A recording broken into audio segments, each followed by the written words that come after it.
Hey, we're live today. We're trying to get a lot of video done because I'm going to be up on a roof again. I won't be on a boat. I'll be up on a roof. So it's going to be nice on Monday. I was gonna actually sit in the office and try to get some work done on Monday, but I'm going back up there on that roof. If you're driving on Route 22, check me out. I'll be up there with Preston today. Preston's going to be going over some questions that we get all the time from customers, and we've been doing this quite a long time now, so the same questions get asked all the time. Even though you can go on to YouTube, you can go on our website, there's a frequently asked questions area that answers most of these questions. Actually, if you run out of questions, Preston, you can just hop on the website and ask those same questions there. And then we have some guest questions that we had done last night from, you'll see some surprise guests. So we'll be answering some questions from customers, potential customers, and also from contractors. I do want to talk about one issue we had last night. It's an interesting issue that, it's ridiculous, but so we have ads running on Facebook, we have ads running on Instagram and all over the place. And you never really worry about other companies trying to poach your clients, because mostly people with ethics and who have morals and things like that, they don't do that kind of thing. When you go out to do an estimate, you never badmouth another company. There's so many good companies out there. And we refer work out all the time, even if we don't do that type of work. So if we're not power washing, for instance, we'll refer you to a power washing company. If there's a painting job we can't do, we will refer you to another painting contractor. We'd rather see you get the job done well than get taken advantage of from somebody.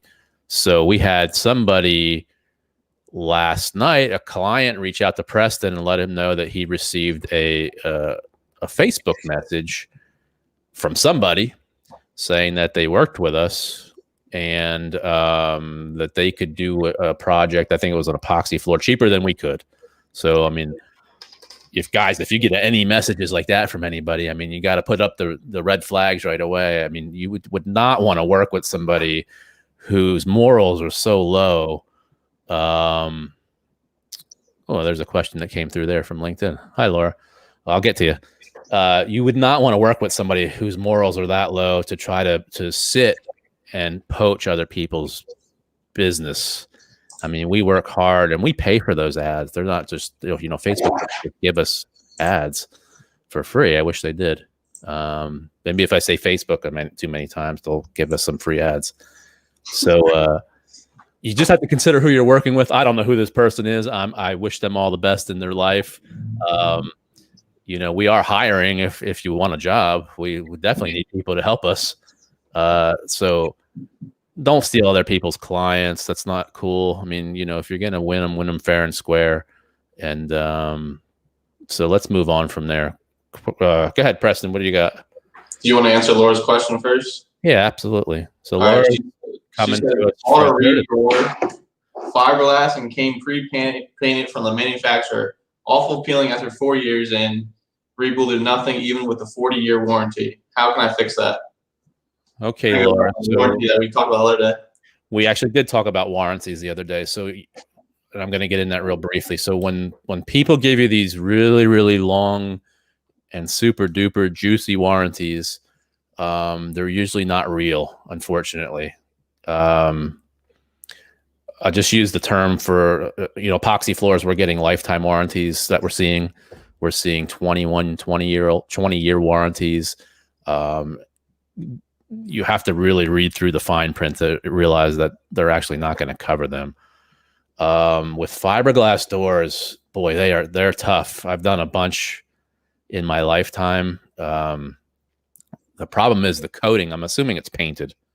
Is that correct, Laura? You can comment, or I'm just going to assume that it's painted and it's not stained.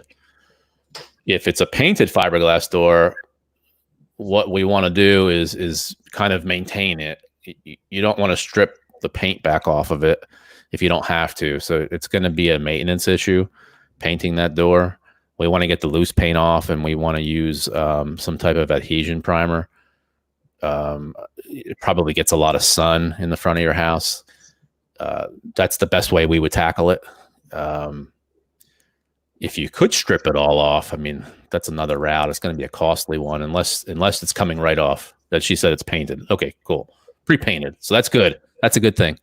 The other fiberglass doors you see in the new houses now that look stained, they're not really stained. The stain is sitting on top of that door, and you'll start to see it peel off like skin. They're so hard to do. That's something I would refer out to somebody else. So pre-painted, we can definitely take care of that, or you guys can do it too. If you want to send me a picture of it, Laura, on my LinkedIn, and I'll take a look at it for you and tell you either how to do it yourself, or if you guys don't want to tackle it, I can tell you how much it would be. It's not the end of the world, especially it's so much better that it's painted. Let's see. She just said, yep. Oh, back door too. Same thing. Yeah, those fiberglass doors, if they don't prepare them correctly, they're tough. But it's not worth buying a new door. I mean, you can definitely this can be tackled. So hopefully that helps there. All right, you want to go into our first question? Yeah, go ahead. What do you got, Preston? All right, first question is, how do I pick my colors? We also did a video on this. But so how do you pick your colors is well, it's kind of difficult right now in these times because all the stores were only doing curbside pickup. Now today I did see somebody go into the Benjamin Moore store, and Sherwin-Williams told me that I could go into the store, and I believe that everybody else can go in the store. So don't get mad at me, Sherwin-Williams, if people start knocking on the front door. I'm just going by what you told me. And Laura, if you can just go to my LinkedIn and send me a private message with the picture of the two doors. That's all I need to do the estimate. That would be good. And Bill, yeah, definitely. I don't know where you're located at now.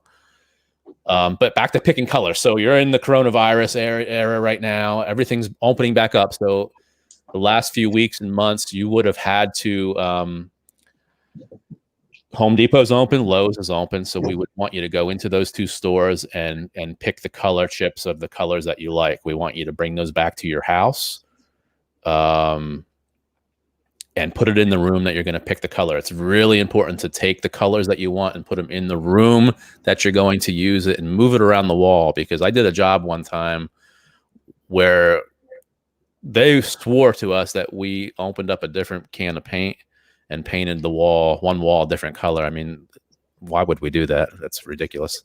But it looked like a different color, and it was in the same room, and it was just because of the lighting in the room.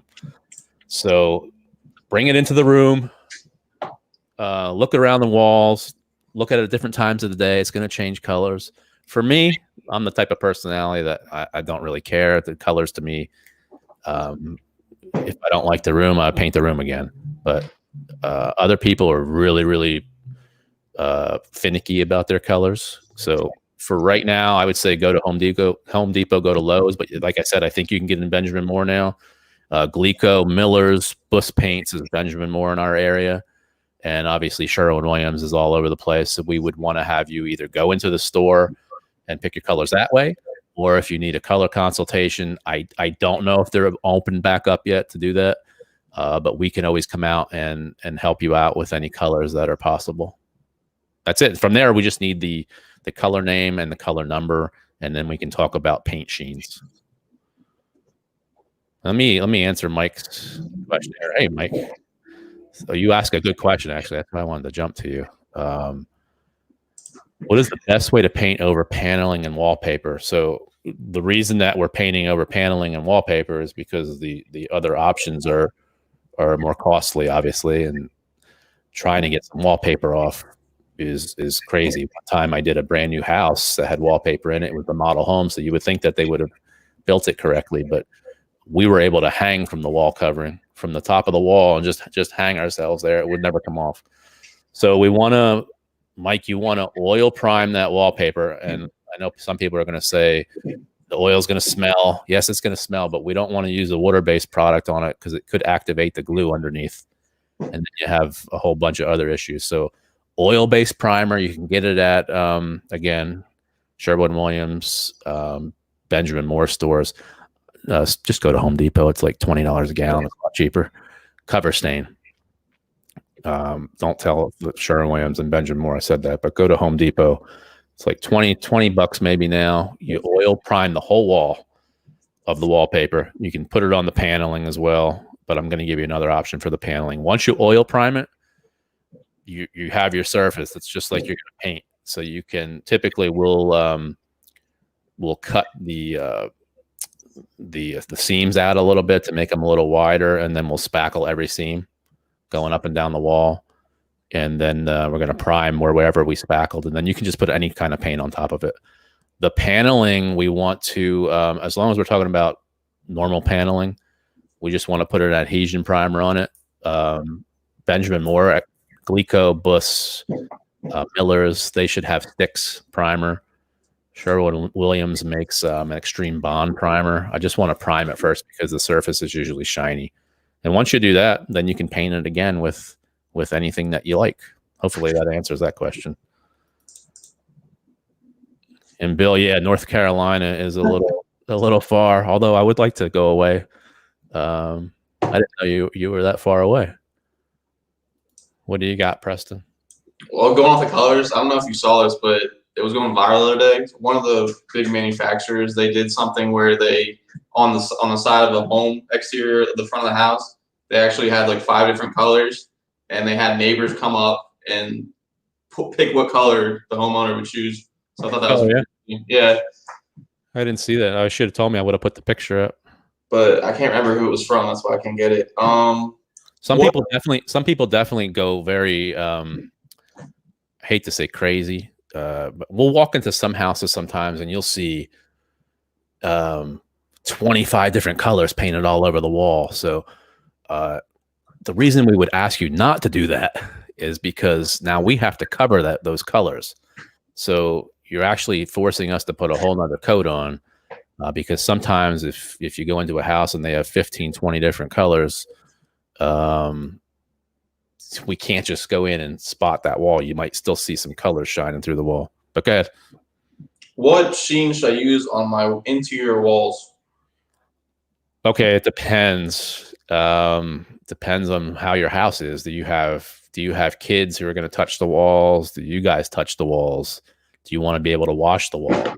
Do you have a lot of light shining through your windows? So I need to ask all these questions first. So for our house, Preston lives with me, and we have a 3-year-old and a dog, and we live in the house. So I prefer a matte finish. A matte finish is flat, looking dead on it, but when you look down the side of the wall, it has a little bit of angular sheen.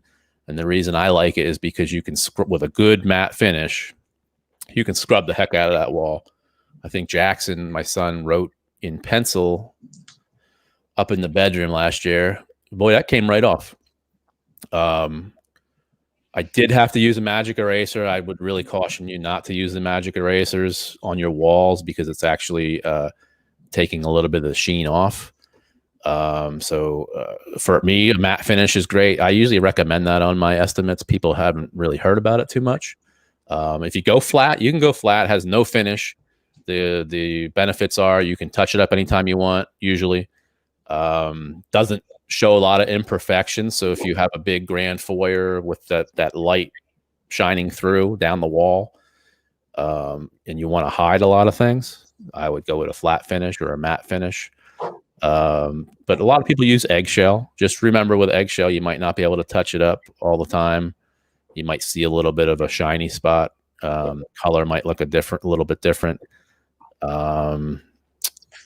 What else? Again, if you're trying to hide anything on the wall, sometimes when they build these new houses, you can see my hand. You might start to see waves in the sheetrock where they put them together that you don't see right now. But when you put a sheen on it, you can definitely see it. So typically flat on the ceilings, eggshell or matte on the walls, or flat.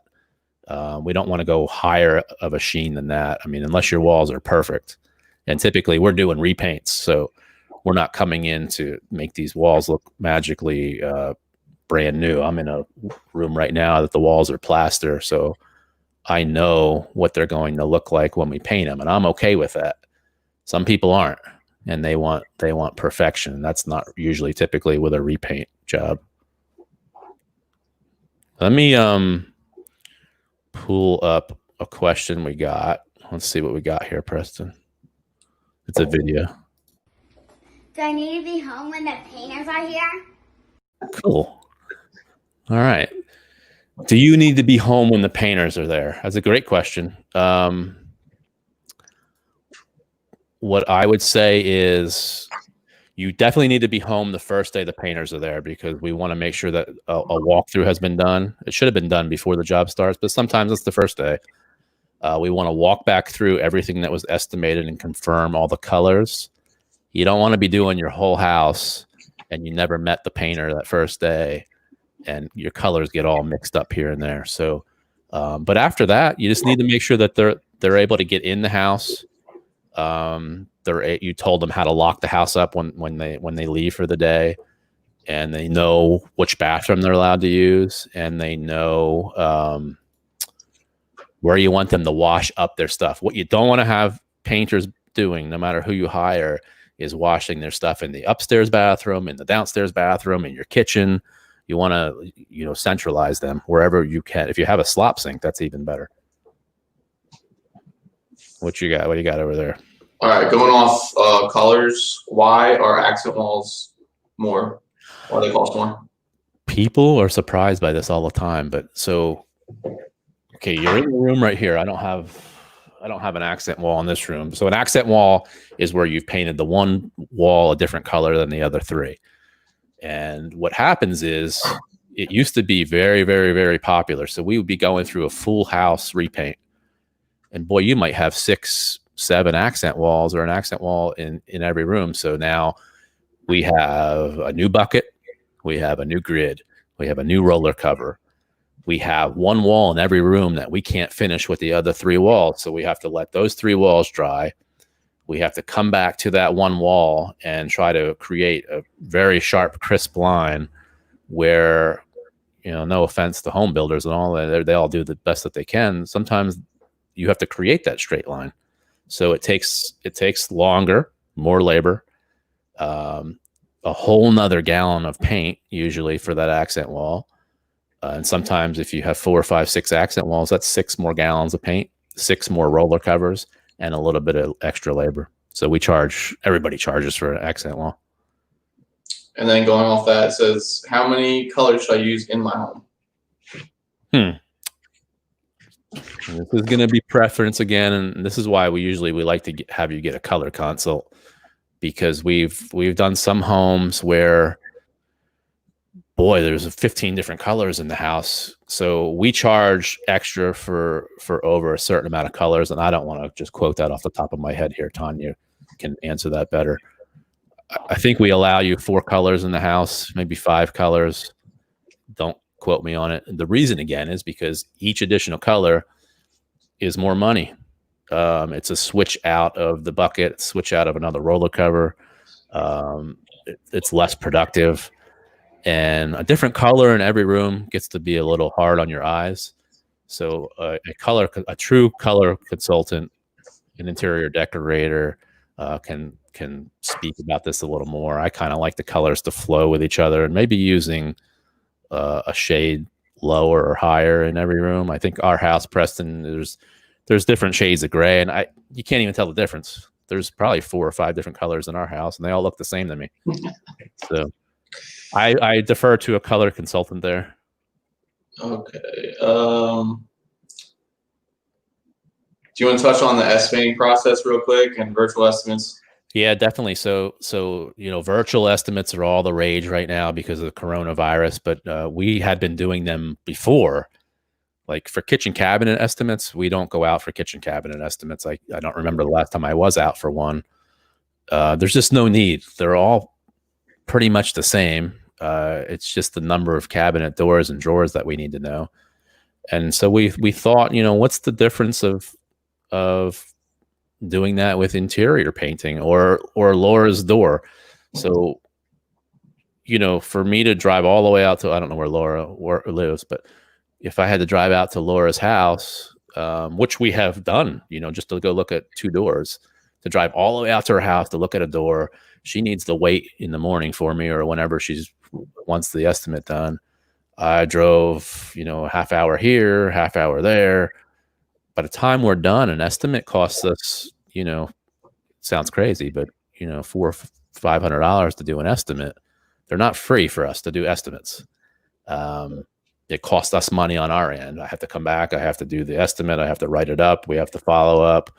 It's a whole spiel. So now Laura is going to send me a picture of her 2 doors. I don't have to leave my chair right here, although I would like to meet Laura and her family. We can do that through video, and I can have a price to her like nothing, like that. Saved everybody time, saved her time, saved money, and we're done. I can do that with an interior. I did 7 estimates today, and Kyle did 3 more of my estimates for epoxy floors. And it's so much easier to call somebody up on the epoxy floor and say, okay, what do you have? What are you looking at? What do you expect? And here are the prices, because he called somebody today, and this is no offense to that person, who thought his epoxy floor would cost, $250. So, right, you smile and I smile, but that gentleman doesn't know. He doesn't know how much epoxy is, because they just don't know. So it's better just to say it on the phone rather than go out there and waste everybody's time and waste his time. So we can eliminate a lot of wasted time for everybody by doing virtual estimates. So it's very simple, and Preston's going to be working on a video. The one issue we're having with virtual estimates is the information we get from you. It has to be thorough, and it has to be very good for me to be able to give you an accurate estimate, and one that you're going to be happy with on the job. The one issue of not going out to your house is I'd like to talk about expectations on the jobs. They're very important. I need to know what you expect, because you can't assume that you call 3 painting companies and they're all going to paint your house the same way. That nobody has the same painting company. Even if they used all the same painters, they're going to have different processes and ways that they like to do things. And I like to use different products than I'm sure other people do. So we do miss out on expectations a little bit. So we want to talk about those. Sometimes, and I'm going to talk to Tanya after this, we're going to have a little interview that she's going to be on. The one thing you can gain on an on-site estimate is that feeling. Salespeople will know, or anybody, you walk into a room and you get a weird feeling. Go with those feelings, because every time that we've tried to just push forward and, oh yeah, we got a new job, but hey, the guy was a little strange, or he was a little not nice to us, it always turns out bad. So just want to make sure we talk just like we're talking right now on video. So I have one here I can pull up. Hang on. Let's see. What do we got? How do I get my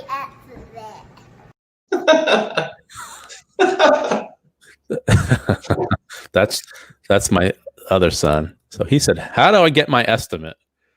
We tried many different variations of that.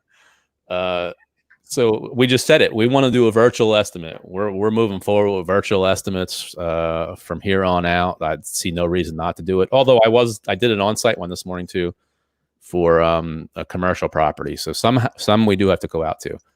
It's very simple. You go to our website, RyanAmatoPainting.com. You click up on the right-hand corner. I think it says schedule an estimate. Virtual estimate pops down.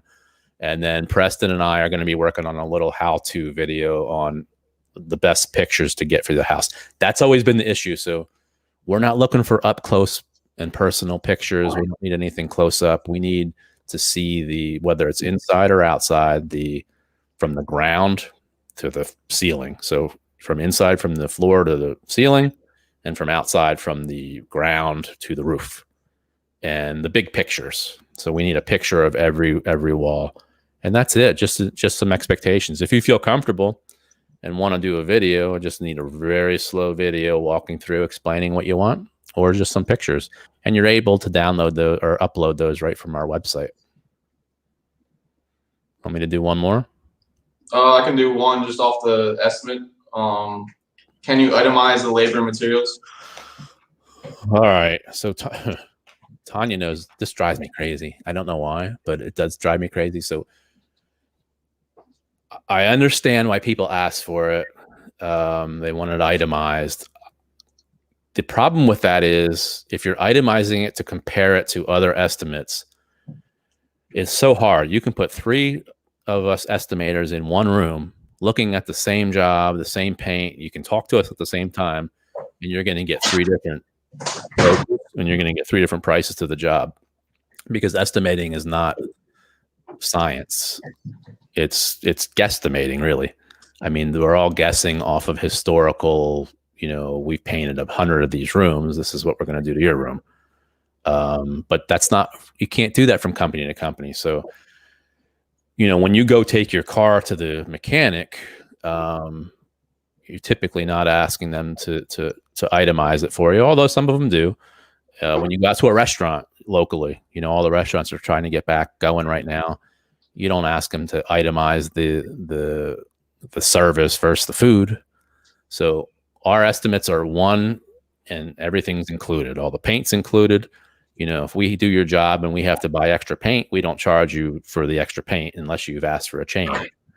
So if we did your job and used less material, you don't get a credit back. So usually when people start asking for itemization,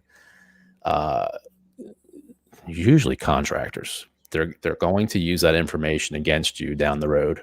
And we can talk about that in another video. I don't think homeowners do it to be sneaky or conniving, but we've had it happen in the past. So I prefer to give a full estimate for everything that I need to do your job. And then if you want to start piecemealing things, you want to take some things out. We are very good at getting within any budget. So if you get a price and you don't like that price, there's things that can be done to get it within your budget. So don't freak out if you see a price that you had no idea about. Let me see what I got.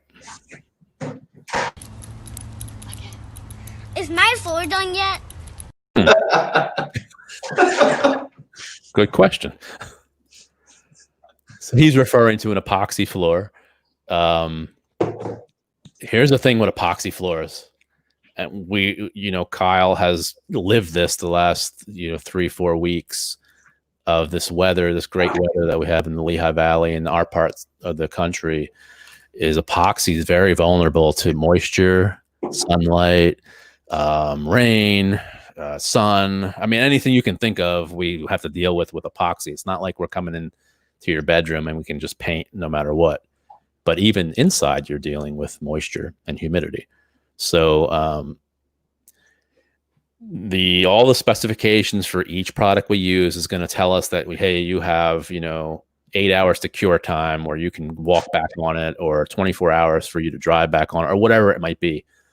But they significantly change if the humidity is not within the ranges that they give us, or there's moisture coming in, or there's sun beating on it, or the surface temperature is not what it should be. So it's very hard. We can give you a broad range, and usually it's pretty close. But we just had a job.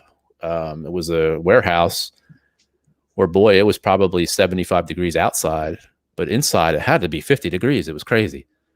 And it really slowed down the application process. So the downside of that is you only have a certain amount of time to recoat floors.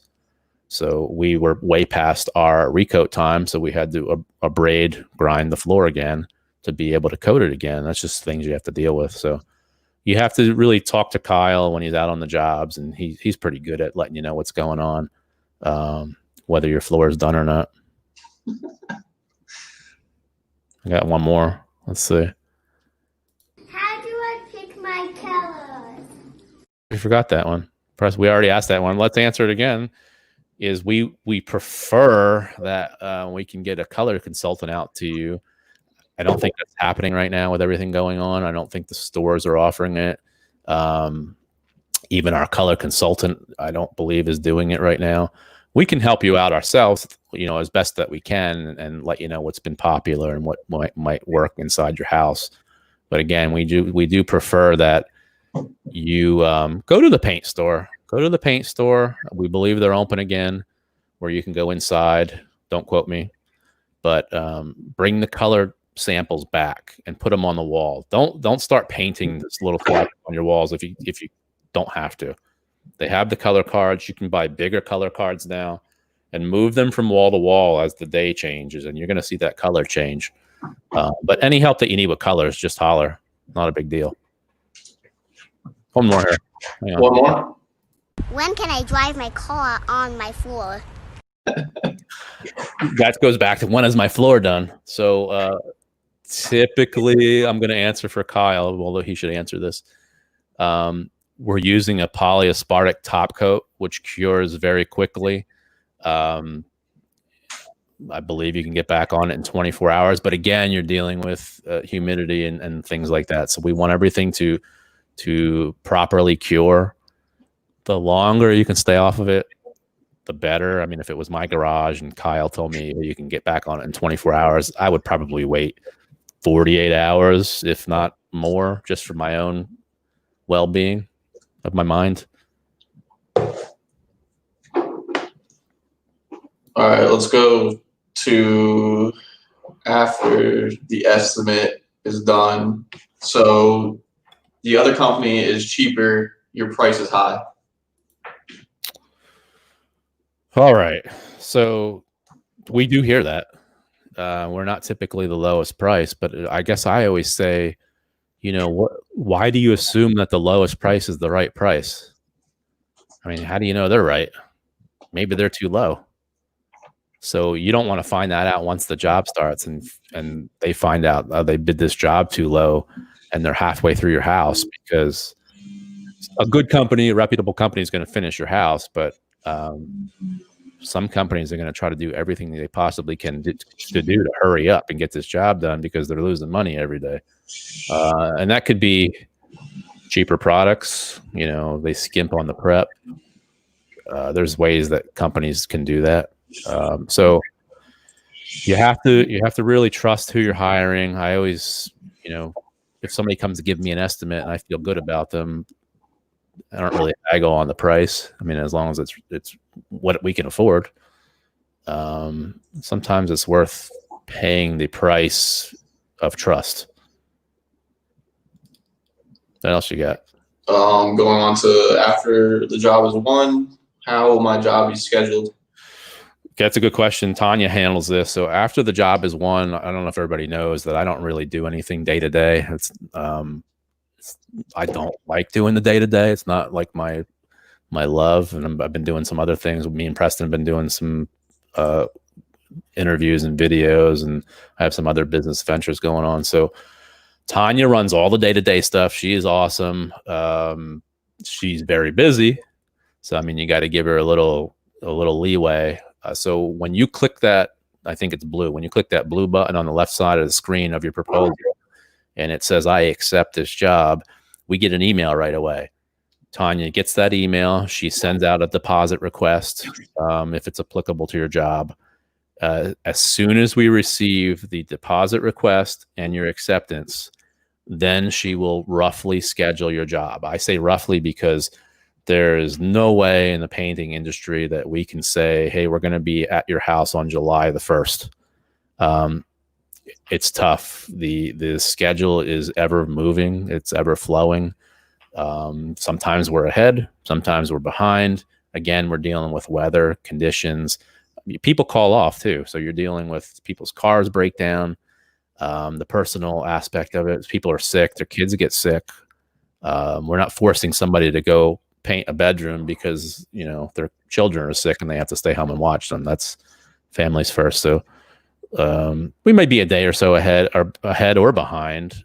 Typically, when we get closer to your job, it's like when you call the cable company and they say they'll be there from between 8 and 2. Well, we might tell you we're going to be there between July 1st and July 10th. And when we get closer, she'll zero that in for you. If you're the type of person, besides a facility or something like that, that actually needs a drop dead date, if you're a residential customer and you have major issues with not knowing the exact date somebody's going to be there, you might not be happy with us. It's hard, and I'm being honest. And every painting company has the same deal. Trust me, I know a lot of painting companies. All right, let's move to some contractor questions. Why should you get everything in writing for jobs and employees? So we're going to be talking with Josh Gilday from Fitzpatrick, Lentz and Buba, I believe on the 8th. We'll let everybody know. So if you don't know Josh is our attorney. Josh handles construction law. So I thought it'd be great to talk to Josh. We're talking about contractors now, because, you know, crazy things happen. People try to sue you. If you do commercial painting work, you have to have a lawyer. I mean, it's unfortunate. You're dealing with companies who are all across America, who travel around, who do all these little renovations of stores inside malls, and they build all. You see them if you drive on 22. They're building. I don't know the name of the restaurant. They're not local companies. Not all of them. You have some local companies around here. I'm not going to name who they are. Then you have ones that travel across the United States doing these construction projects. Their sole goal is to get these jobs done as fast as possible to increase their profits. If they tell me anything else about it, I don't believe them, because I've worked in the painting industry for, I don't even know how many years now. It was 18 in the painters union. So I've dealt with all commercial painting, all commercial clients there. And then this is our 9th year, I guess. So 27 years, something like that. And I've worked for a lot of contractors, and there are some good contractors, so don't take this personally. But there's a lot of bad contractors who the only thing they care about is getting that job done. They will do anything they possibly can to get that job done, and they will fire you in a second. In a breath, they will get somebody else there. And they just go through one painting contractor to the next painting contractor, to the next one, to the next one, and then they'll come back to you again. So I say get everything in writing. If you say something to the contractors, just shoot an email over, just saying the same thing again. It's time stamped. You have it in writing.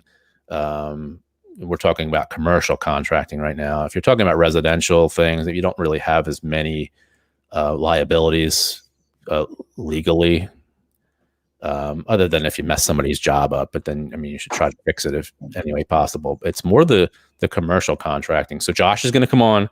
We're going to talk about all this, the good, the bad, and the ugly. Josh has been through a few, and we can talk about our issues. They've mostly been commercial. You know, people don't pay you. They will not pay you, and then they'll have all kinds of reasons why they didn't pay you. We did a job. I don't want to tell everything that we're going to talk about, but we had a job that a lot of the times people will accept jobs verbally through email. They try not to accept that click that button on the contract. Commercial contractors sometimes will throw your contract right out the door, and you have to fill out all their legal papers, which protect them. You know, their contracts that are ridiculous. You have to jump through hoops to get paid. We have been paid, you know, a year or so later on some jobs. You know, where you went to college was a crazy. I don't know. I don't want to mention the contractor there, but they tried to get us to paint in the winter. They called me up there crying that nobody's here.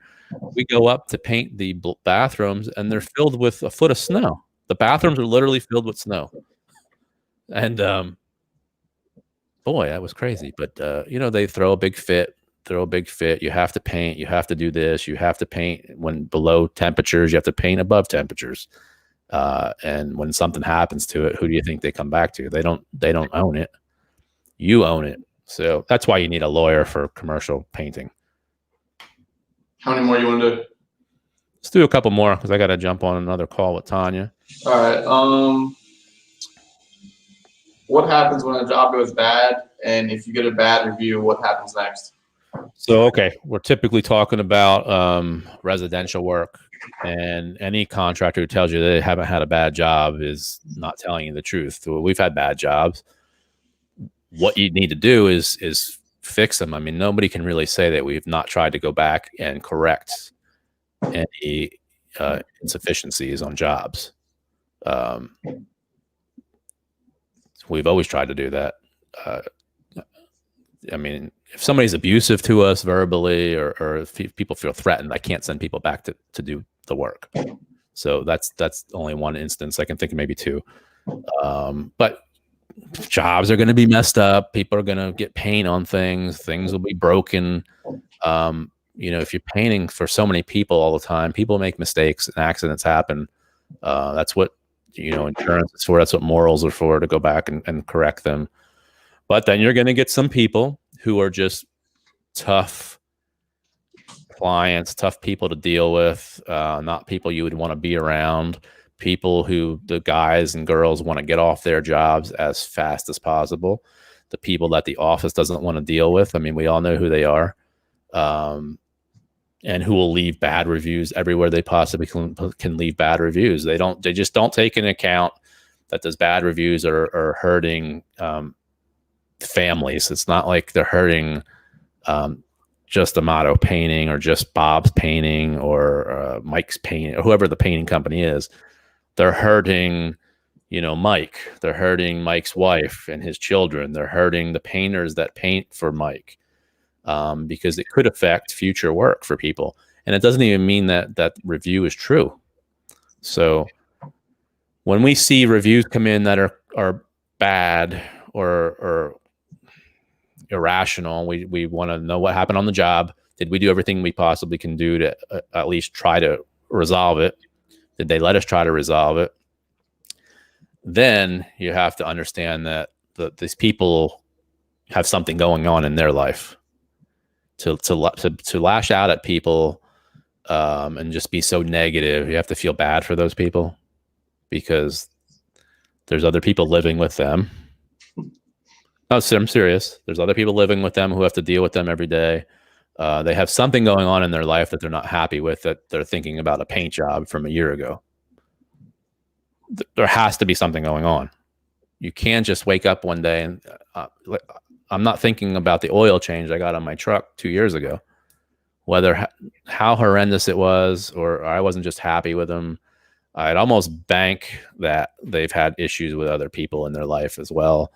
And again, if I would have paid more attention on the estimates and said to myself and listened to my hunches, we wouldn't have done those jobs. But bad reviews, you got to go on. You have to answer them truthfully. If you're talking about Google, go on and say your point. You don't have to badmouth anybody. People can read through crazy reviews. If you see a review that is this big, paragraphs and paragraphs and paragraphs, people can read through the BS and the fake stuff.